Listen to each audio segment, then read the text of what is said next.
Shalom, selamat malam, selamat berjumpa di tahun yang baru, tahun 2026. Bapak Ibu dan jemaat yang dikasihi Tuhan, besar harapan kita di tahun yang baru ini, di akhir bulan Januari 2026, kita bisa semakin mendekatkan dan mengarahkan hati kita kepada Tuhan. Kita akan dimampukan untuk selalu melihat kebaikan Tuhan atas hidup kita. Dan di kesempatan malam hari ini, dalam renungan malam Resort GKS Sampit edisi 31 Januari 2026, kita akan bersama merenungkan firman Tuhan dari Injil Yohanes pasal 13 ayat 31 sampai dengan 35. Pada saat ini, saya hanya membacakan 2 ayat saja bagi kita semua, yaitu pada ayat ke-34 sampai dengan ayat ke-35. Di atas judul perikop, perintah baru. Demikian bunyi firman Tuhan. Aku memberikan perintah baru kepada kamu, yaitu supaya kamu saling mengasihi, sama seperti aku telah mengasihi kamu. Demikian pula kamu harus saling mengasihi. Dengan demikian semua orang akan tahu bahwa kamu adalah murid-muridku, yaitu jikalau kamu saling mengasihi. Amin untuk pembacaan Alkitab. Bapak Ibu dan jemaat yang dikasihi di dalam Tuhan kita Yesus Kristus, tentu setiap kita, setiap manusia memiliki orang-orang terdekat dalam hidupnya. Entah itu keluarga, teman, sahabat, bahkan sesama jemaat Tuhan, di mana kita sangat mengasihi mereka. Kasih membuat kita merasa sulit untuk dapat terpisah dengan mereka. Rasanya ada kenyamanan, ada sukacita saat kita selalu berada dekat dengan orang-orang yang kita kasihi. Namun oleh karena keadaan, oleh karena tanggung jawab, kita sewaktu-waktu akhirnya dapat terpisah dari mereka. Jadi waktu dan jarak dapat memisahkan kita dari orang-orang yang kita kasihi. Nah, inilah yang dialami oleh Tuhan Yesus. Dia sadar betul bahwa waktunya sudah dekat, waktu di mana Yesus akan terpisah bersama dengan murid-muridnya.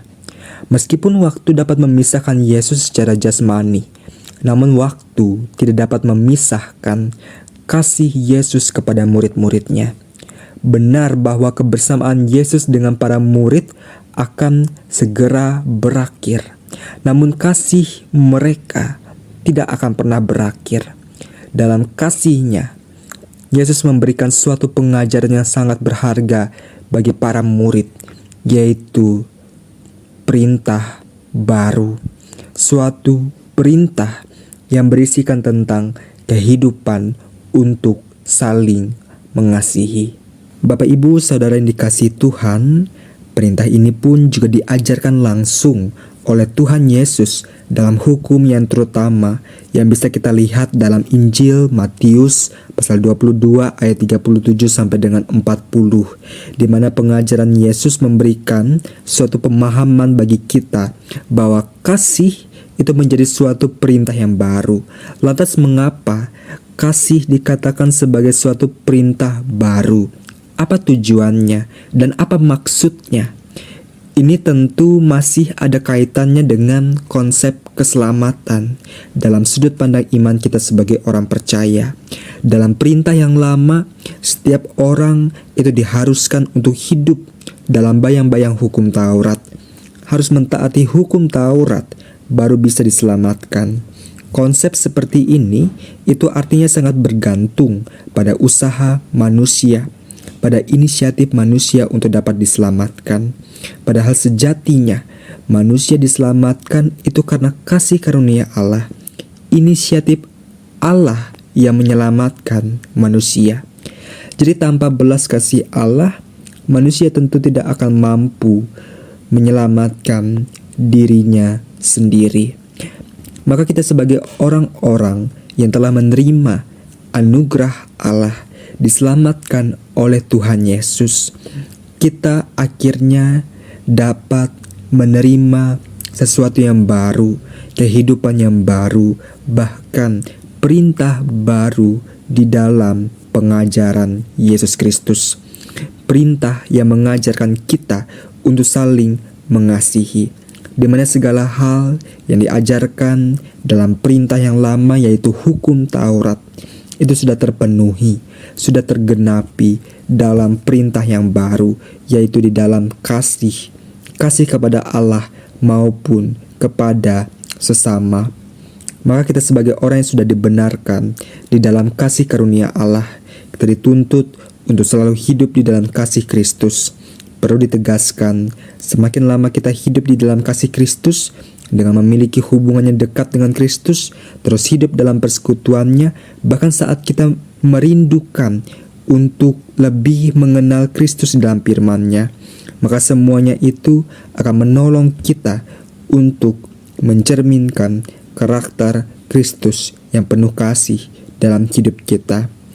Jika seseorang memiliki kasih dalam dirinya, dia tidak akan mungkin melakukan hal-hal yang jahat. Jadi kasih merupakan cerminan dari orang-orang yang telah mengikut Yesus. Untuk itu, jemaat renungan malam yang dikasihi Tuhan, mari teruslah kita berusaha untuk menyatakan kehidupan yang penuh kasih. Kita mau untuk hidup saling mengasihi, dan itu akan terwujud dari setiap tindakan yang bisa kita lakukan. Jadi kita dipanggil untuk mewujudkan kasih Kristus melalui setiap tindakan kita yang nyata. Kasih akan terwujud dari cara kita memperlakukan orang lain. Saat kita mau mengasihi, jangan kita berharap timbal balik atau menuntut kasih yang sama atau lebih dari orang lain. Biarlah kasih yang kita berikan menjadi sebuah kasih yang tanpa pamrih, kasih yang membawa sukacita dan berkat dalam kehidupan orang lain. Apapun tindakannya, selama itu bisa mewujudkan kasih, menebar berkat bagi mereka yang sangat membutuhkan, mari lakukanlah, nyatakanlah kasih kita sebagai wujud iman kita selaku orang percaya. Jika kita setia melakukannya, percayalah kita akan menjadi orang-orang yang akan terus merasakan berkat, penyertaan, dan pemeliharaan Tuhan dalam kehidupan kita selaku anak-anak Tuhan. Selamat malam, jemaat yang dikasihi Tuhan. Kiranya Tuhan Yesus senantiasa memberkati kita semua. Amin. Untuk firman Tuhan, mari kita bersatu di dalam doa. Segala pujian dan hormat kami panjatkan kepadamu ya Allah.